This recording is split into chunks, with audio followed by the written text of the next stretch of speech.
৬.৫ কোটি বছর আগে ডাইনোসরদের বিশাল সাম্রাজ্যের পতনের পর পৃথিবীর বুকে কিন্তু এক নতুন অধ্যায় সূচনা হয়েছিল। আর সেই অধ্যায়েরই এক কোণায় লুকিয়েছিল আমাদের নিজেদের অস্তিত্বের গল্প। আজ আমরা প্রাইমেটদের সেই অবিশ্বাস্য বিবর্তনের পথ চলাটাকেই একটু কাছ থেকে দেখব।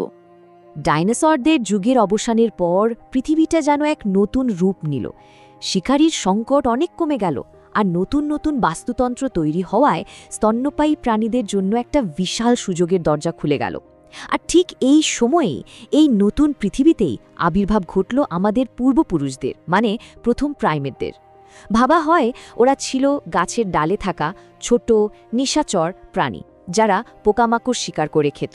আর মজার ব্যাপার হলো, আজকের দিনের ট্রিশ্রো আর কলুগোর মতো প্রাণীরাই কিন্তু আমাদের প্রাইমেটদের সবথেকে কাছের জীবিত আত্মীয়।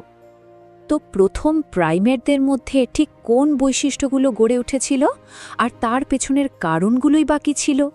চলুন এই অংশে আমরা সেই বিবর্তনীয় চাপগুলোই একটু খুঁজে দেখি, যা তাদের দৈহিক গঠনকে আজকের এই রূপে নিয়ে এসেছে। প্রথম যে তত্ত্বটা নিয়ে কথা বলবো সেটা হলো আর্বোরিয়াল থিওরি। এই তত্ত্বটা বলছে গাছে বসবাসের জীবনধারাটাই ছিল প্রাইমেটদের বিবর্তনের মূল চালিকা শক্তি।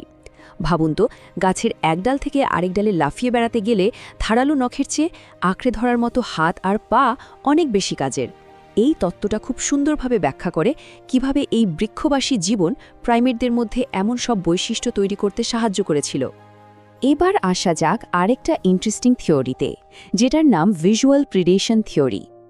এই তত্ত্ব অনুসারে প্রাইমেটদের বৈশিষ্ট্যগুলো, বিশেষ করে ওদের সামনের দিকে ফেরানো চোখ, আসলে পোকামাকড় শিকার করার জন্য অভিযোজিত হয়েছিল। গাছের পাতার আড়ালে লুকিয়ে থাকা ছোট্ট একটা পোকা ধরতে হলে নিখুঁত ডেপথ পারসেপশন বা গভীরতা বোঝার ক্ষমতা থাকাটা খুব জরুরি। সামনের দিকে চোখ থাকার ফলে যা হয়, দুটো চোখের দৃষ্টি মিলে একটা 3D ছবি তৈরি হয়, যেটা শিকারের দূরত্ব একদম নির্ভুলভাবে মাপতে সাহায্য করে। তো চলুন এবার আমরা টাইমলাইনে আরেকটু এগিয়ে যাই। আমরা এখন প্রবেশ করছি ইওসিন এবং অলিগোসিন যুগে, যখন থেকে প্রথম সত্যিকারের প্রাইমেটদের জীবাশ্ম পাওয়া যেতে শুরু করে। আজ থেকে প্রায় 5,60,00,000 বছর আগে ইওসিন যুগে জীবাশ্মের রেকর্ডে দুটি প্রধান প্রাইমেট গোষ্ঠীর দেখা মেলে। একদিকে ছিল অ্যাদাপোইডেয়া, যারা দিনের বেলায় সক্রিয় থাকত আর দেখতে ছিল অনেকটা লেমুরের মতো। এদেরকে আধুনিক স্ট্রেপসিরিনদের পূর্বপুরুষ বলে মনে করা হয়। আর অন্যদিকে ছিল অমোমোইডে, আকারে বেশ ছোট, নিশাচর আর সম্ভবত টার্সিয়ারদের আদিপুরুষ।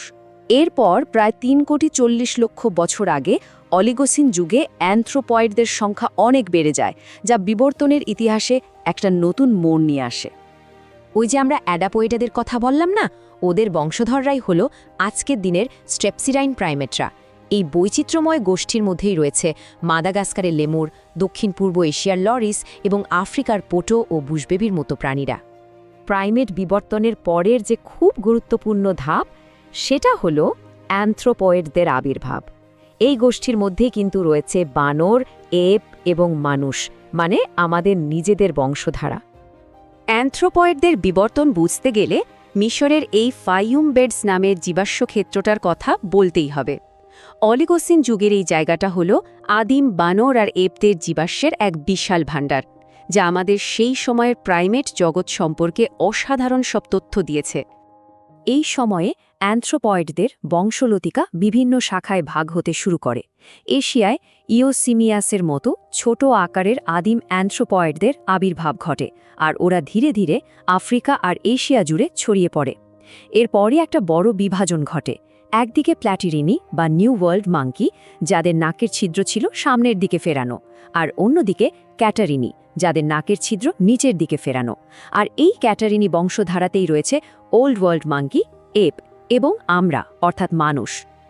এবার আমরা চলে এসেছি মায়োসিন যুগে, যেটাকে বলা হয় এপেদের যুগ বা এজ অফ এপস। এই সময়ে এপেদের মধ্যে দেহের ঋজু ভঙ্গির মতো কিছু যুগান্তকারী অভিযোজন ঘটেছিল, যা তাদের সারা বিশ্বে ছড়িয়ে পড়তে সাহায্য করেছিল। মায়োসিন যুগটা ছিল আজ থেকে প্রায় 2,30,00,000 বছর আগে থেকে শুরু করে 50 লক্ষ বছর আগে পর্যন্ত। এই সময়টাকে হোমিনয়েডদের অভিযোজিত বিকিরণও বলা হয়।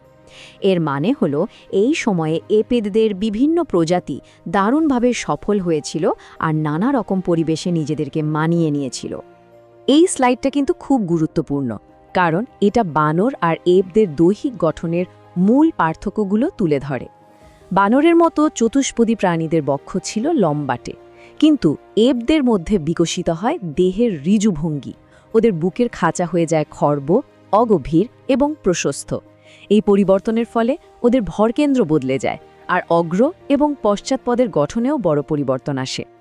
এপদের অগ্রপদ লম্বা আর পশ্চাৎপদ ছোট হয়ে যায়, যা তাদের বৃক্ষের শাখা ধরে ঝুলে থাকার জন্য দারুণভাবে উপযোগী ছিল। মায়োসিন যুগে এপোরা যে শুধু সফলই ছিল তা নয়, ওরা আফ্রিকা থেকে বেরিয়ে ইউরোপ এবং এশিয়ার বিশাল অংশে ছড়িয়ে পড়েছিল। ওদের জীবাশ্ম আফ্রিকা, ইউরোপ আর এশিয়া এই ৩ মহাদেশ জুড়েই পাওয়া গেছে, যা ওদের বিশ্বব্যাপী বিস্তারেরই একটা মস্ত বড় প্রমাণ। কিন্তু এরপর একটা বড় পরিবর্তন আসলো। মায়োসিন যুগের শেষের দিকে আবহাওয়া ঠান্ডা হতে শুরু করলো আর বনভূমিগুলো ছোট হয়ে যেতে থাকলো। এই পরিবেশগত পরিবর্তনের সাথে এপেদদের বেশিরভাগ প্রজাতি মানিয়ে নিতে পারল না, ফলে তারা বিলুপ্ত হয়ে গেল।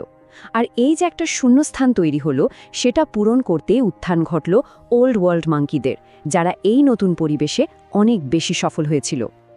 আমাদের এই আলোচনার একদম শেষ পর্যায়ে আমরা চলে এসেছি। এবার আমরা সেই বিশেষ শাখাটার দিকে তাকাবো যেখান থেকে শুরু হয়েছিল মানুষের বিবর্তনের এক স্বতন্ত্র পথ, হোমিনিন শাখার সূচনা। এই যে দেখুন, এখানেই প্রাইমেটদের বংশলতিকার প্রধান ভাগগুলো স্পষ্ট বোঝা যাচ্ছে। আমাদের যে বংশধারা অর্থাৎ হোমিনিন, যার মধ্যে আফ্রিকান এপ এবং মানুষ রয়েছে, তারা অন্যান্য এপ এবং ওল্ড ওয়ার্ল্ড মাঙ্কিদের থেকে আলাদা হয়ে গেল। এটাই ছিল সেই গুরুত্বপূর্ণ মুহূর্ত, যেখান থেকে মানব বিবর্তনের সম্পূর্ণ নিজস্ব পথ চলাটা শুরু হয়।